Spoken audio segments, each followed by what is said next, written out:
Wengi wamejikita kuiangalia Singida kwamba pamoja na ubora ambao wako nao bado wamekuwa hawatoi ushindani wa kuridhisha wanapokutana na hizi timu licha kwamba kiukweli ukiangalia performance zao dhidi ya hizi timu kubwa imekuwa ni performance ya kuridhisha. Mfano hata mechi ambayo walikutana nayo ya mkondo wa kwanza dhidi ya Simba ilikuwa ni mechi ambayo ni tough sana. Simba walichukua zile alama 3 lakini walizichukua kwa tabu sana. Kuna baadhi ya majaribio mazuri sana ambayo Singida waliyafanya yalihitaji ubora na save imara za Kamara ili wao Simba kutokuruhusu goli. Lakini tunazungumza timu ambayo imevuna alama dhidi ya Azam. Mechi yao ya mkondo wa kwanza dhidi ya Young Africans ilihitaji uwezo binafsi wa Pacome ili kuondoka na zile alama 3. Nakumbuka ile mechi Pacome alifunga goli kama kwenye dakika 60 na shoot from distance. Kwa hiyo ilihitaji uwezo wa mchezaji mmoja wa Yanga ili kuiamua ile mechi, lakini ilikuwa ni mechi ambayo pia ilikuwa ni tough sana.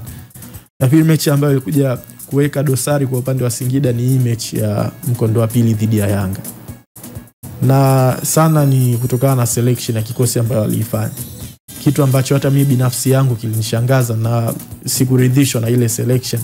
Nilikuwa naona kama ni selection fulani ya kikosi ambayo ni kama dhamira ilikuwa ni kuua makali ya Singida.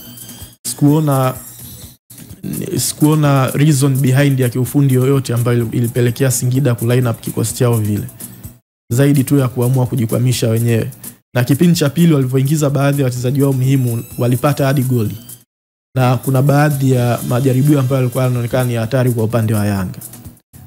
Kwa wakati wali line up kikosi vibaya Yanga ndio wakateki hiyo advantage, lakini waliporudi imara kipindi cha pili walipata goli na Yanga wakaonekana wanaanza kuwa kwenye eneo la hatari.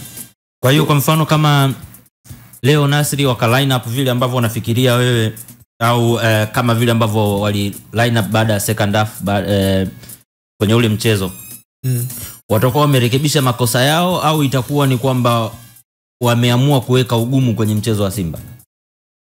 Sio kuweka ugumu, lakini watakuwa tu wamekaa kwenye njia ambayo ni sahihi. Watakuwa wameamua tu yani kuwa serious, kutokuchukua. Sio kwamba mchezo huu ndo ambao kwao wao hauna maana yote kwa sababu huamui ubingwa kwao na yani, hauna pressure hiyo labda. Unajua vile walivyo line up dhidi ya Yanga, hata mechi ya kirafiki hawatakiwi ku line up vile. Hata mechi ya kirafiki ambayo kama kocha unataka uone kitu una reason behind, hauwezi uka line up vile hata kwenye mechi ya kirafiki. Kwa ajili nilikuwa naona ni yani sitaki kurudia, lakini ni kama walipanga kikosi ili kisi operate vizuri na kifungwe.